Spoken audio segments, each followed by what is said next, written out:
I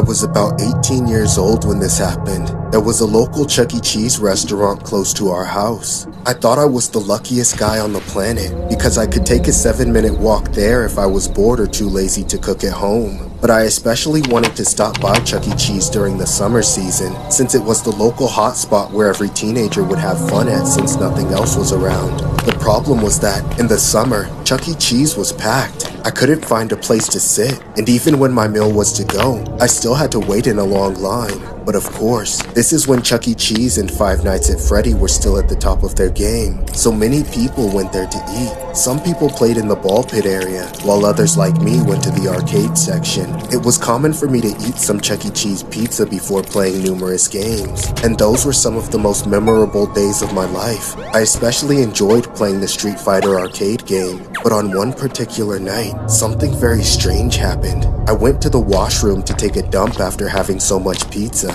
Then, Who takes a dump? Like, no, you don't take a dump anywhere but home, bro. I don't take a dump anywhere but my house. in the corner of my eyes, I saw this troubling figure by the sink. He was some kind of creep who made these gurgling sounds as he twitched like a psycho. He looked like a crackhead zombie in his 40s, but whatever he was on made him look even older. The man was eerily staring at me the whole time, looking at me from head to toe like he wanted to eat me. Then, when I couldn't take it anymore, I said, "Hey sir, is everything okay?" But the bizarre man didn't answer. Instead, he made me feel more uncomfortable as he twitched and made weird Nigga, leave. That ain't your business. It's supposed to white folks, bro. noises. At this point, I wished someone else would also enter the washroom to break the awkward silence. Or But just oddly, leave. no one else came through that door. Eventually, I decided to use one of the cubicles and stay there until the creep left. But unfortunately, it was a small washroom with only 2 toilets. Nigga, your house is 7 minutes, bro. That shit can wait. That shit can low-key wait. And, bro, Stalls, so there was little to create a gap between us, being the only 2 people there at the time. Without delaying any longer, I slammed the door and went for it. However, just as I used one of the stalls, the creep entered the vacant one next to mine. It sounded like the man was snickering, snorting, and acting weird. I tried to ignore him since he wasn't doing anything wrong, thinking I'd be leaving the washroom as soon as I was finished. However, as I kept going, the creep started to relentlessly bang on the wall, dividing us like a psycho. I could feel my heart pound out of my chest as he then yelled, "What the hell is that smell?" I was confused and terrified as I unloaded tons of crap. My mind forced me to hurry up and just get the hell out of there. I was sweating like crazy, remaining on edge as the creep repeatedly smashed his fist on the wall. Moments later, I began hyperventilating, wishing for the first time that I didn't have too much of that pizza. Better yet, I should have ordered it to go and enjoyed my meal at home in peace. But it was too late for that. There was a minimal chance of escaping, and I was too anxious to think of another way out. Then, suddenly, the banging stopped, and before I could do anything about it, the door to my stall opened wide. That's when the strange man came inside and grabbed me by my collar, yanking me into the air and tossing me outside the stall. Nigga, you got your ass cheeks all in the air, full of shit. With my pants down, I struggled to get up, not expecting this situation to That's be more intense and embarrassing, bro. life-threatening. So, at the time, I was convinced this man was here to harm me. As the creep slowly approached me, I How could you see got his your ass pulled out like this from a weak ass nigga like this? Bro is full of bones. eyes still twitching and his You getting bullied by a skeleton, bro. What's going on? head tilted to the side as he smiled an ominous grin. I pulled my pants up as fast as I could and started limping towards the exit. From the corner of my eye, I could see the creep reach into his pocket while undermining my ability to escape. I didn't want to wait long enough to find out what he was pulling out, and so I ran toward the door. But as I glanced behind me, I saw the creep running toward me with a screwdriver in one hand. I immediately opened the door and slammed it shut while simultaneously hollering like a crazy, saying, Help! Someone's trying to kill me! Someone help me! All the customers in line panicked and ran for the exit door, screaming at the top of their lungs. Parents were grabbing their children from the ball pit area and leaving. People dining in had no choice but to leave their meals behind and prioritize survival. All that noise alerted the staff, pushing them to surround the washroom and subdue the creep just in case he exited the washroom. The customers that remained in the venue shielded themselves with chairs, while others stood behind the tables dialing for 911. The tension in the room was chaotic as there was no sign of the man exiting the washroom anytime soon.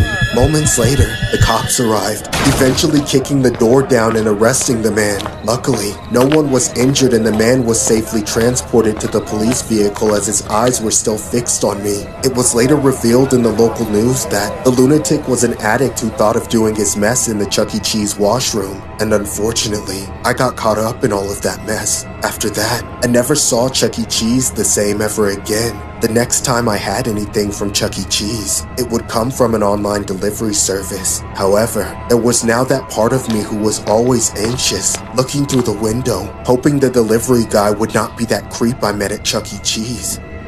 This story was inspired by a true incident that happened at a Chuck E. Cheese located in Orange County, California. A few customers started complaining to the staff on how the restaurant began having a strong, unpleasant odor coming from the men's washroom. Police were then called, and it was later revealed that 2 of the men were occupying one of the bathroom stalls while getting under the influence using undisclosed substances. They were then arrested and sentenced accordingly. Damn. That's crazy.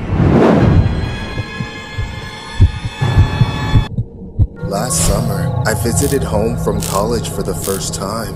I expected to be able to stay in my old room, but at the last minute, my parents told me that they had other guests that were also coming over, leaving no room available for me. I was a little ticked off by this, because my school was a few too many miles from home to go back and forth every day the whole week. So I booked a cheap hotel the night before I left. I was thinking that it could be a place where I could look forward to being alone, but I quickly had second thoughts about that. I knew it wasn't going to be a 5-star hotel or anything, but it was a lot dingier and draftier than I expected.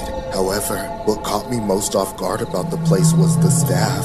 I got a weird vibe from them immediately. They all had this soulless look in their eyes, like they were all dead on the inside. Strangely, they were dressed up in the uniforms I'd expect the staff of a super fancy hotel to wear, but there wasn't a smile in sight, just 1,000-yard stares. The most awkward of all was the guy who followed me to bring my luggage up to my room. I didn't expect them to do that based on how cheap the room was, but then again, there wasn't a word traded between. I'm gonna be right back. I'm a little thirsty. Between us the entire time, not in the lobby, not in the elevator, and not in the hallway. I couldn't help but stare at him though. I had no idea if he was the manager or the concierge, but whoever he was, it was obvious that the hotel was sucking the life out of him just by the way his hair was thinning out and how his face was drooping to one side. He wouldn't even look at me. He even opened my door for me but still wouldn't open his mouth to say as much as an "after you." I'm no Karen, so I wasn't about to get on his case about it, but I certainly thought it was weird. Once he stepped inside and set down my luggage, he lingered for a moment while finally making eye contact with me. I hesitated, not sure of what was going on, but then as soon as I figured he was waiting for a tip, I started pulling out my wallet. Would you like a tip, sir? I like the tip of something else. The man then turned around and walked.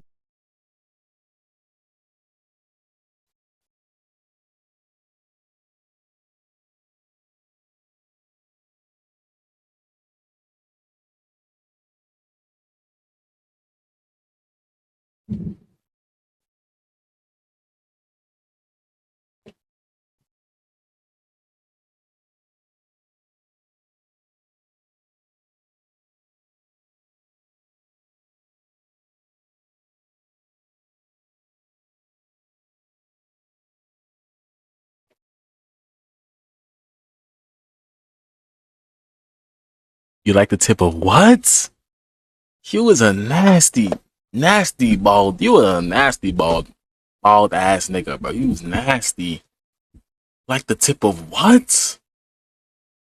the way, leaving the door wide open. As uncanny as the whole staff interaction was, I shrugged it off and chalked it up to the fact that maybe they weren't so good with English or something. For the rest of my vacation, I would head over to my family's for a while and then back to the hotel after dinner. The only thing I did was watch TV, but I struggled to find anything entertaining on the outdated catalog they had. I also never slept well in that room. I tossed and turned for hours just trying to get comfortable. I kept waking up in the middle of the night, hearing strange noises that made it difficult to relax again. But the real unsettling thing I was dealing with was waking up with inexplicably slimy toes. I seriously could not for the life of me figure out what was happening, but every single morning, the sensation I woke up to was wet feet, specifically my toes. I figured it had to be some kind of leak from the ceiling. I called the front desk to ask if there were any problems with water leaks, but they said that there was no chance of that. I tried to shrug it off like I did all the other weird stuff that was happening at that hotel, and I might have been able to if it had only happened once, but it didn't. It happened every night. I would always wake up with slimy toes. Between that and not having a place to sleep at my former home, I didn't have anywhere to rest or relax for my trip, which made it a real vacation from hell. As much as I wanted to get away from my family at the time, I dreaded going back to that hotel even more. On my last night before checkout, I had even more trouble Don't tell me this nigga be sucking toes, bro. Let me find out. Getting to sleep than all the ones before. The sleep I managed to get was so light and fitful that I finally woke up at the right time. Or maybe at the wrong time. I opened my eyes and witnessed the most gag-inducing sight I have ever seen. It was that same decrepit-looking guy that took my bags up to my room.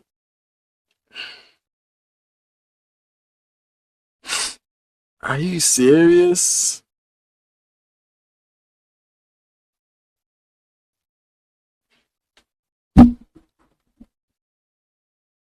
You was a nasty ass nigga to be sucking another man's toes, bro.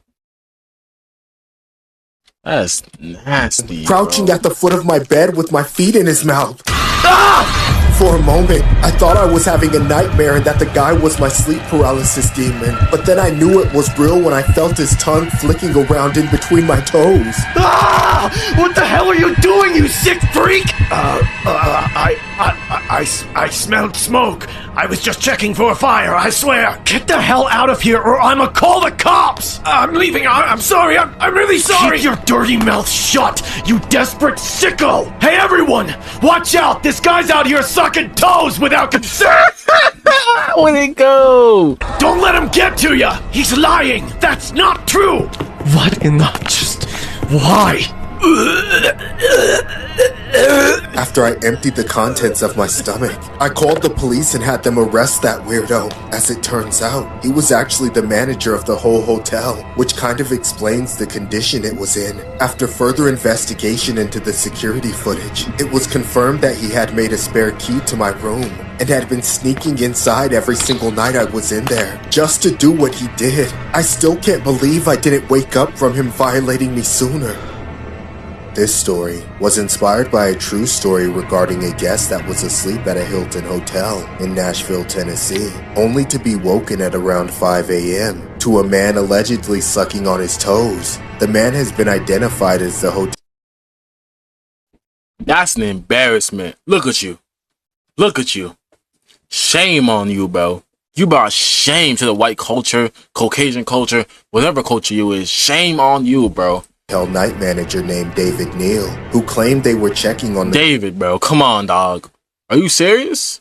Guest after smelling smoke, but unfortunately, there were no other reports of guests or staff smelling smoke at the hotel. He is now charged with aggravated burglary and assault according to the police.